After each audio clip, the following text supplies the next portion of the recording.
Hi there again. So last weekend was the Bloodstrom Slaughterfest tournament here in Eindhoven. This was a 2000 point tournament and I participated in it. And we also had a live stream set up. So on my channel you can find live streamed videos from my battles. I decided to also make battle reports of these battles because they are way easier to view because everything goes a bit faster and it doesn't take 2 hours for an entire game. So the tournament list I brought to the tournament you can see here. So I have a Doomlord General. He goes into the Forsworn and he's stubborn in the unit. At Discipline 9 with a reroll because he's a Doomlord. Has played as Hellforged Armor. And at these point levels I thought that magic was quite strong, so I brought a Wizard Adept with a magical heirloom on Occultism so I could dish out some damage. And I have 25 barbarians to fill out my core, just because these guys they just bring a lot of wounds, which is something I value highly at this point level also, especially with an elite army such as the Warriors of the Dark Gods. Chimera for chaffing and 5 Warrior Knights because I happen to have finished painting those. My first opponent was Jan. He brought a Wild Heart themed ogre list, so this point level opened up quite a lot of possibilities for people to bring some more funky armies because they actually had the models to field these bit more thematic army lists, like the ogre Wild Heart army list where your Mammoth Hunter is a general and you're not allowed to field certain units, like I believe the bruisers, the guys with the great weapons. So he has a Mammoth Hunter General, he has a Shaman also for some magic.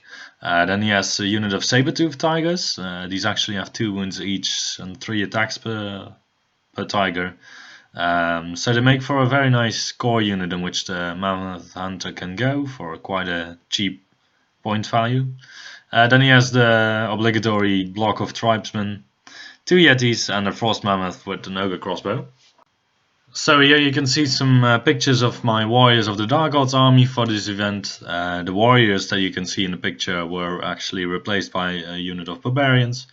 But I still use the same models because I think they go very well with the rest of the army. So it was just a unit of 25 warriors that pretended to be barbarians for this event. My opponent also brought a very nice army. You can see a picture here. And he came to me and he told me that he actually forgot his mammoth, his frost mammoth, and he was very sad about this because apparently it's an amazing model.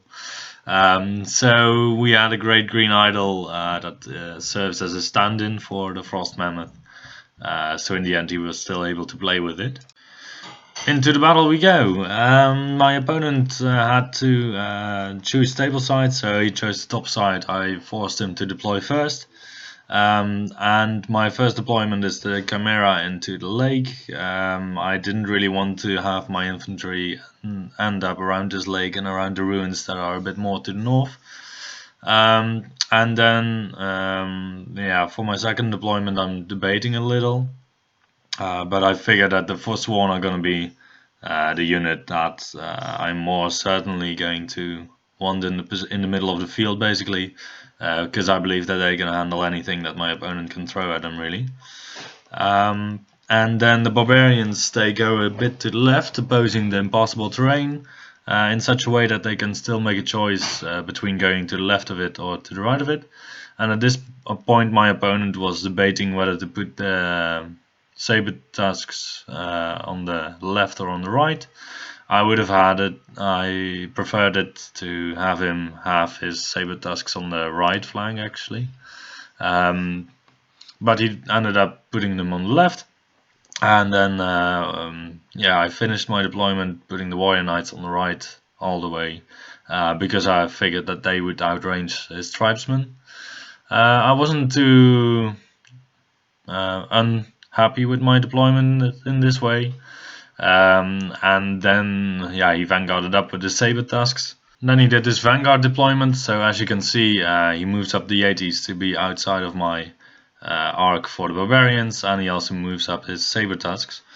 I was hoping that he wouldn't do this, because we still have to roll for first turn, because the maximum bonus you can get at Bloodstorm is +2, so that's also why neither of us dropped at any point, because you're not guaranteed to get the first turn after all. And then we made the roll, he's able to start the game, and yeah, he's he's going to move up just right in my face, really, or at least nearly as much as he can. Which is something you don't really see that often when you are playing with Warriors of the Dark Gods, because your damage output is quite high. So we measure out the march rate for the Chimera, and measure it out so that I cannot get out of his line of sight with it.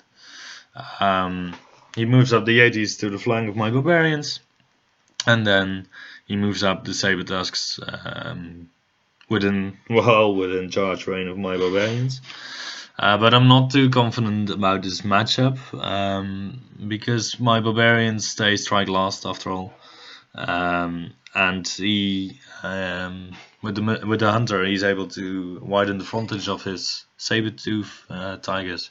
So in the end he would have 18 strength 4 attacks with the saber-tooth, I believe, saber-teeth. And then the Hunter comes after that, so he would be probably very able to grind me down there, unless my magic would go completely rampant, of course. For shooting, he doesn't really do a lot of damage, I believe, and then we go over to my turn. So next turn, these saber-tooth tigers are going to probably charge my Barbarians. So this unit is in a bit of a pickle here, which makes me feel like I have to use my Banner of the Relentless Company first turn already. So yeah, the Forsworn, they can just move up. That's safe for them, because either the Frost Mammoth or the Tribesmen are not going to push through in one turn. My Barbarians move up so that they cannot be charged by the Saber-tooth unit. And then later in my turn I still make one very, very crucial mistake in my mind. And I wanted to see this back on my own battle report if I'm correct at this. So far I would say that the placement of the units, it's okay, yeah.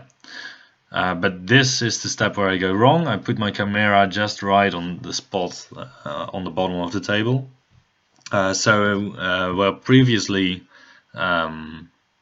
he could charge me with either of his units on the Barbarians, and then possibly charge again with another unit. It would be fine. The line that is now impossible for me to get out of is when he charges with his tribesmen onto my Barbarians. If I flee, he has the Yetis who can charge again, and then I'm off the board. So now in hindsight, I think that if the Chimera had not been there, still it would have been a problem, because if he charges with his tribesmen onto the Barbarians and then he charges again with the Saber Tusks, I probably would still have been off the table. But on the other hand, with the tribesmen charging in, I could have stood, and then yeah, with the second charge that went in, I could have fled probably. Yeah, so that was a misplacement on my part, and also first turn I debated whether to still cast some the 5+ ward save on the unit, and then I forwent that for a damage output spell, which I didn't make anyway. So in general, sorry. In general, in this battle, my magic was quite inconsequential, leading to situations where you throw 5 dice to get a spell off, and then your opponent dispels it with just 3 dice or so. Yeah. So he redeploys his Saber Tusks, and he tries to get away with the Frost Mammoth, but still it's quite a manageable charge for me. And then we go to combat, and I hope, at this point I'm really hoping that he just leaves about 10 barbarians, and I'm able to smack 2 of the ogres down, so I'm still steadfast. But we will see what happens. I'm not gonna spoil it now. So first we go to his magic, and he is able to get the Children of Uma as well as the +1 strength off, I believe. Or at least, well, he definitely gets 1 buff on his unit, I believe even 2.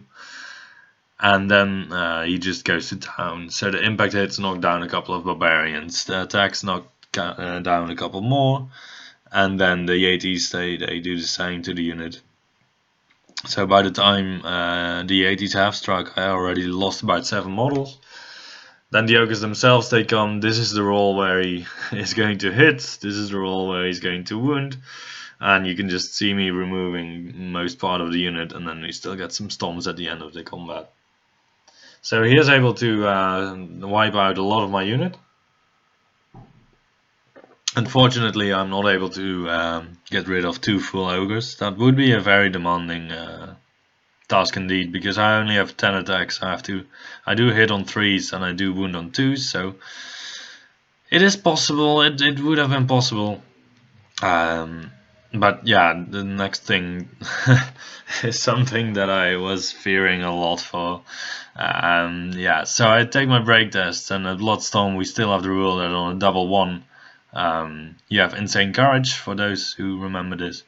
And with the reroll on the break test, I do manage to get this double 1, and my barbarians, I couldn't believe in myself, but they just hold there. So I'm able to flank charge his Yetis with the Chimera and rear charge his ogres with the Warrior Knights. And at this point, I'm quite confident in my own, in what I'm going to achieve this turn. The Forsworn, I believe they also charge. I don't know why we're taking. Oh no, they don't charge. They just adjust where they are, because I didn't want to risk him fleeing and then getting a counter charge into the side of my unit. So for magic then, I get the Breath of Corruption off, and I get the 5+ ward save off. My sorcerer, he issues a challenge to draw out his sorcerer, just to minimize the wounds that I get on my unit, basically, because it might make a difference.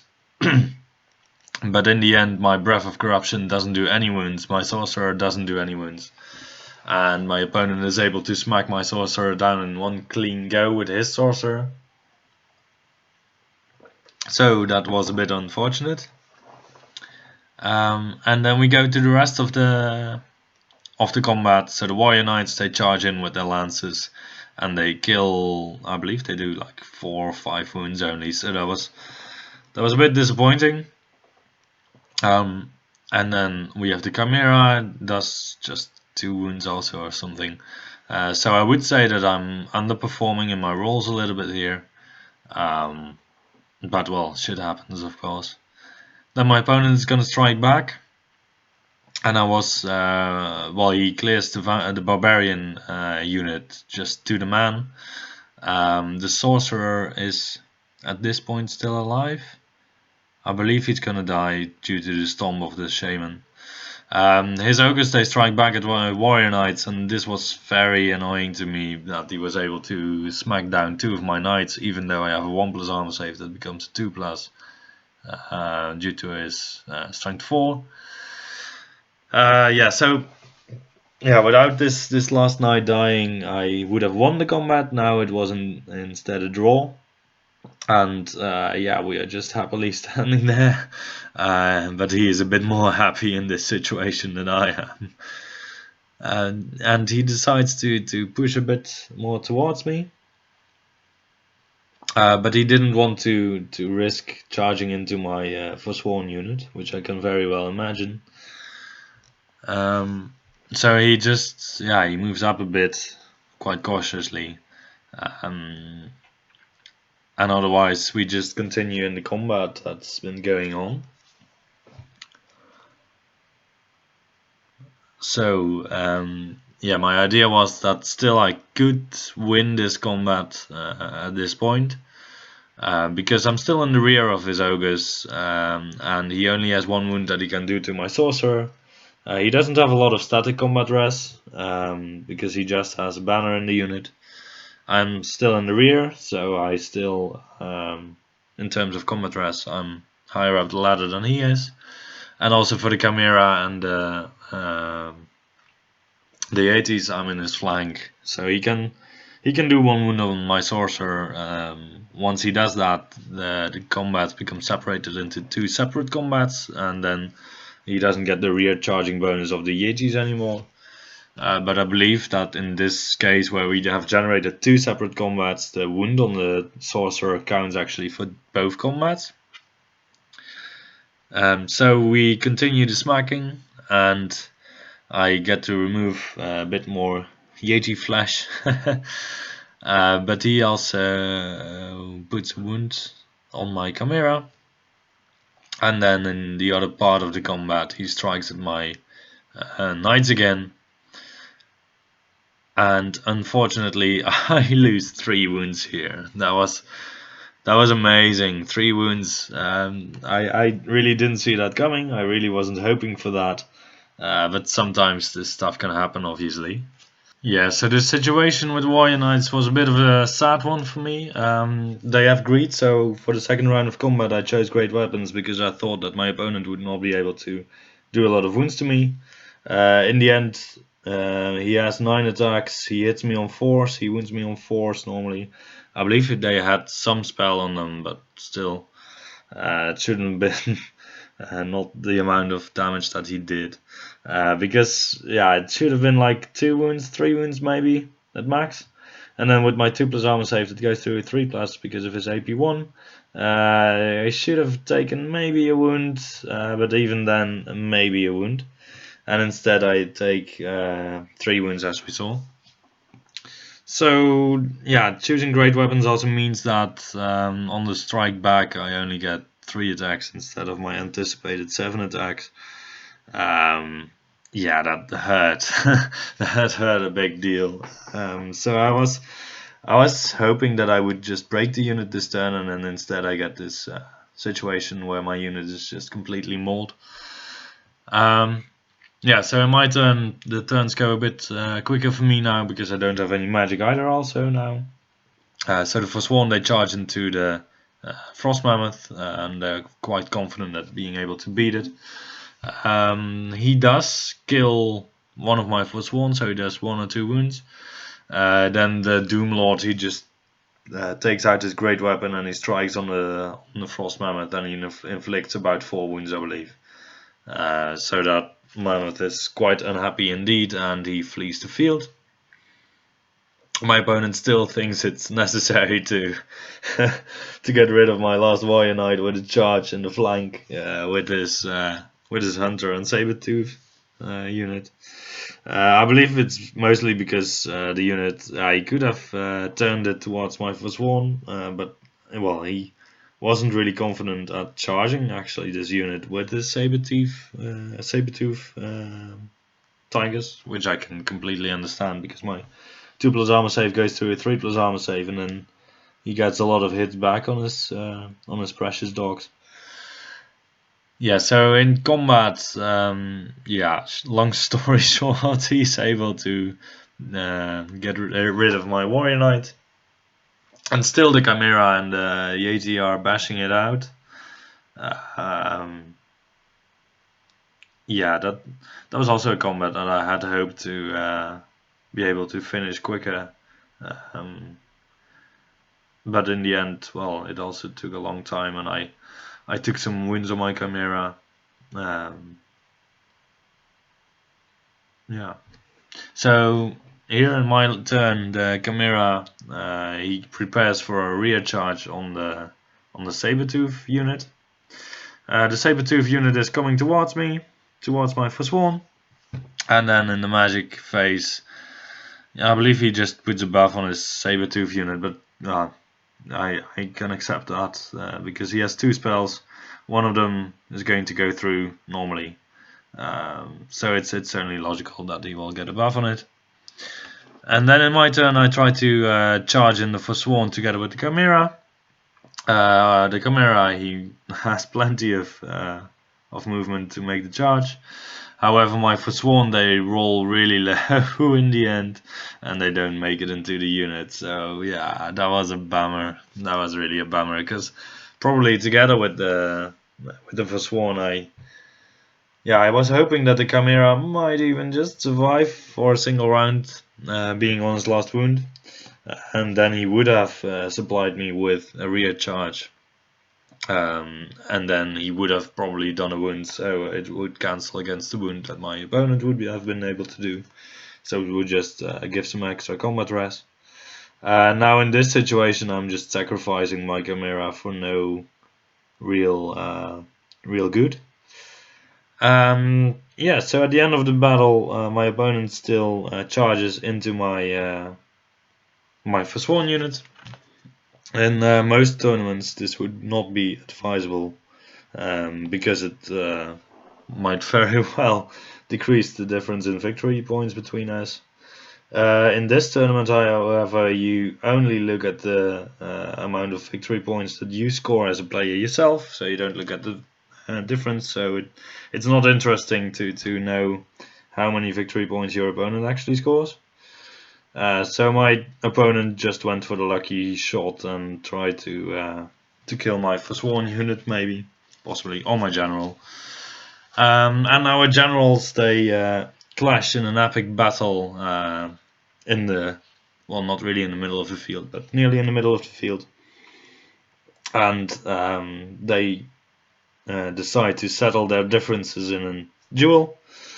However, for the remainder of the game, they keep bashing at each other. So my general has 5 attacks at strength 7, but he strikes last, so his general is actually striking first, with 5 attacks, I believe, also with strength 6, if I remember correctly. But he has lethal strikes, so he might go through my armor. So my 1+ armor save becomes a 4+ armor save. I have 1 reroll on this, and I have a 5+ ward save. And for every 4+ armor save that I make, my opponent gets a strength 5 hit back. So I would say that actually this duel is in my favor. We roll a lot of dice. We certainly roll a lot of dice, and some stuff dies. But in the end, both of our generals, they just survived the game after having played a couple of rounds, and both of our units are also still, well, barely alive. Yeah, it was a nice game, nice opponent, and I had a lot of fun. Just a shame of my initial mistake with the Barbarian block. Yeah, I think there's a couple of solutions I could have taken.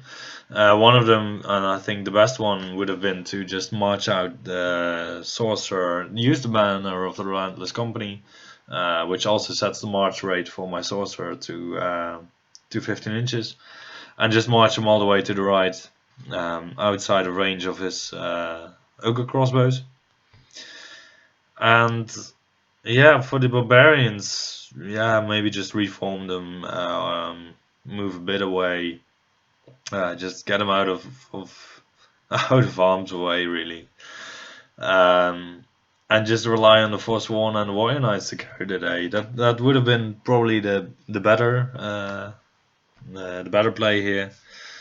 And yeah, when I was putting down the units, I didn't really realize that the tribesmen could also obviously charge the Barbarians, because I was very much focused on my left flank. And yeah, that was clearly a mistake, and my opponent played well into that. And at these small point games, these such mistakes can really be hard on you.